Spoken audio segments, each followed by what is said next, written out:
जिन मोहि मारा तिन मोहि मारे। जिन्होंने हमको और हमारे लोगों को मारा था, हमने उन्हीं को मारा है। धर्म पूछ कर मारेंगे, उन्होंने मान लिया था।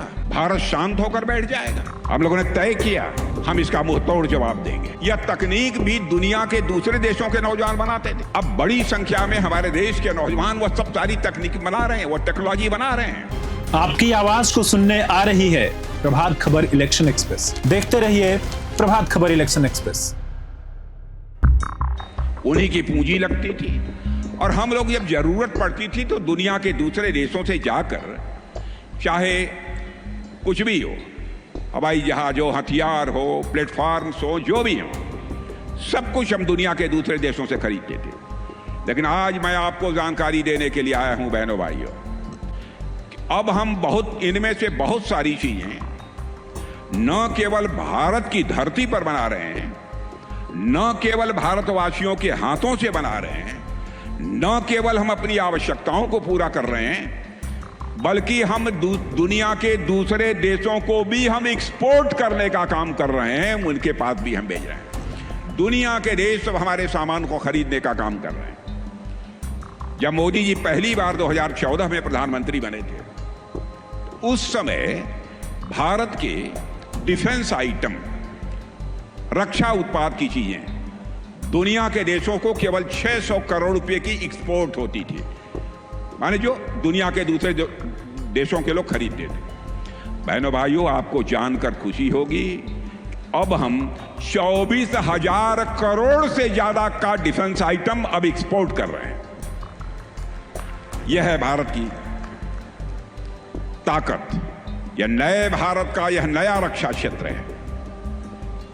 और निर्यात लगातार बढ़ रहा है।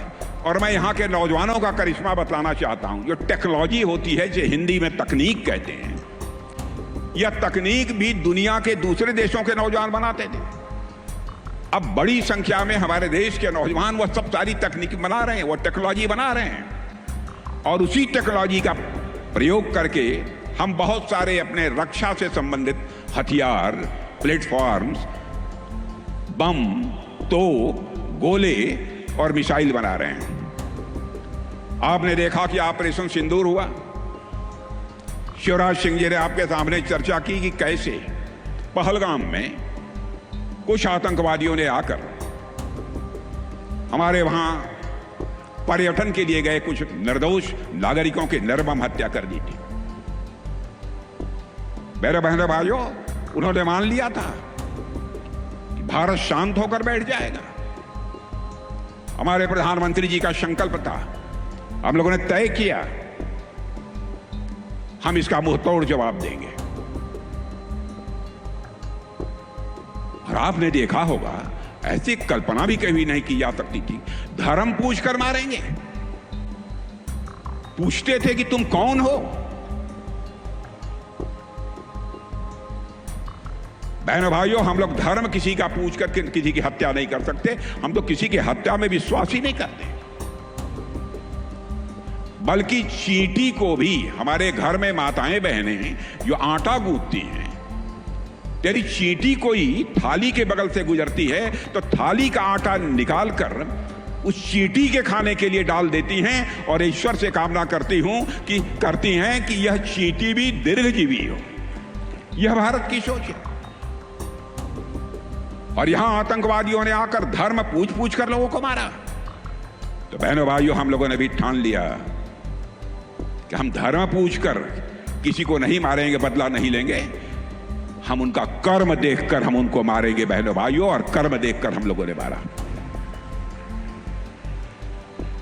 और हम लोगों ने माना कि यह भारत की आत्मा पर प्रहार किया है। और मैं आपको याद दिलाना चाहता हूं, जब सीता जी लंका में थी, रावण ने अपहरण किया था, तो उस समय यह हनुमान जी जब वहां पहुंचे और जब पूरी लंका की वाटिका में तोड़ फोड़ सब मचाई, और फिर जब सीता जी के पास पहुंचे तो सीता जी ने बड़ी विनम्रता से कहा कि हे हनुमान, ये आपने क्या किया? लंका में आपने इतनी तोड़फोड़ क्यों की? इतने लोगों को क्यों मारा? तो जानते हैं, बड़ी विनम्रता से बैठकर और हाथ जोड़कर हनुमान जी ने सीता जी से कहा, हे माते, जिन मोहि मारा तिन मोहि मारे। जिन्होंने हमको और हमारे लोगों को मारा था, हमने उन्हीं को मारा है। और बहनों भाइयों, मैं आपको रक्षा मंत्री होने के नाते भी स्पष्ट तौर पर बतलाना चाहता हूं, हमारे प्रधानमंत्री जी का भी संकल्प है।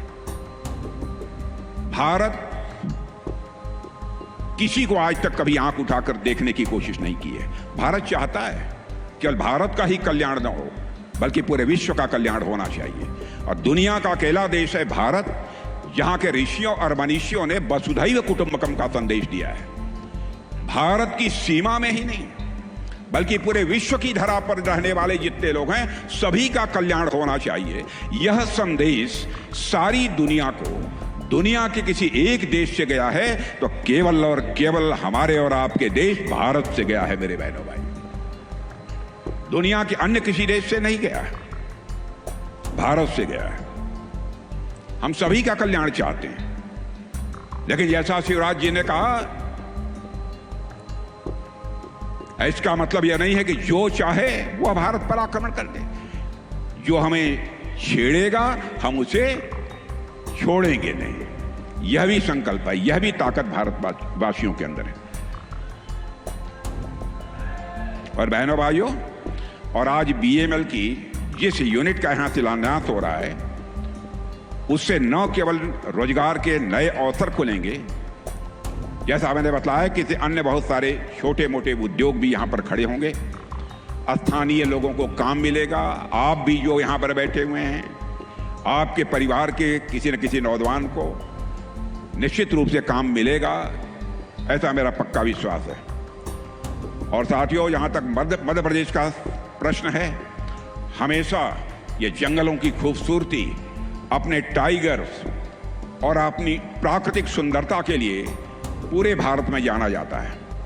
मैं समझता हूं कि जिस प्रकार से यहां पर उद्योग स्थापित किए जा रहे हैं और जिस प्रकार से यहां के मुख्यमंत्री ने लैंड बैंक तैयार किया है, यह केवल मध्य प्रदेश अपनी सुंदरता के लिए नहीं जाना जाएगा, बल्कि यह मध्य प्रदेश अपने औद्योगिक विकास के लिए भी जाना जाएगा, ऐसा मेरा पक्का विश्वास है। लेकिन साथ ही हमको ध्यान देना होगा, पर्यावरण और विकास, इन दोनों का संतुलन बनाकर चलना होगा। जहां जहां पर भी हमारे उद्योग लग रहे हैं, हम लोगों की पूरी कोशिश रहती है पर्यावरण किसी भी सूरत में ज्यादा प्रदूषित न होने पाए, इसकी भी हम लोग सावधानी बरतते हैं। और मैं साथियों, बीएमएल रक्षा जरूरतों के लिए और आम आदमी की जरूरतों के लिए दोनों ही क्षेत्रों में बेहतरीन काम कर रहा है। और यहाँ बीएमएल के सीएमडी शांतनु राय हैं, उनकी और उनके पूरे टीम की मैं दिल से सराहना करना चाहता हूं। और मैं उनसे यह भी कहूंगा कि और नई नई टेक्नोलॉजी के लिए काम करें। बीएमएल में भी रिसर्च और डेवलपमेंट का सिलसिला भी प्रारंभ किया जाना चाहिए। और मुझे विश्वास है कि मध्य प्रदेश अब ऐसे ही विकास के पथ पर तेजी से आगे बढ़ता रहेगा। और मेरा विश्वास है कि मध्य प्रदेश का यह औद्योगिक विकास भारत को नई औद्योगिक ऊंचाइयों पर ले जाने में सहायक होगा, ऐसा मेरा पक्का विश्वास है। इन्हीं शब्दों के साथ आप सबको अपनी हार्दिक बधाई देते हुए, और साथ ही मुख्यमंत्री जी और अपने कृषि मंत्री जी दोनों को मैं बधाई देना चाहता हूं इस उपलब्धि के लिए। इन्हीं शब्दों के साथ आप सभी को धन्यवाद देते हुए अपना निवेदन समाप्त करता हूं। आप सबको धन्यवाद, बहुत बहुत धन्यवाद। प्रभातखबर.com, विश्वास वही, रफ्तार नहीं।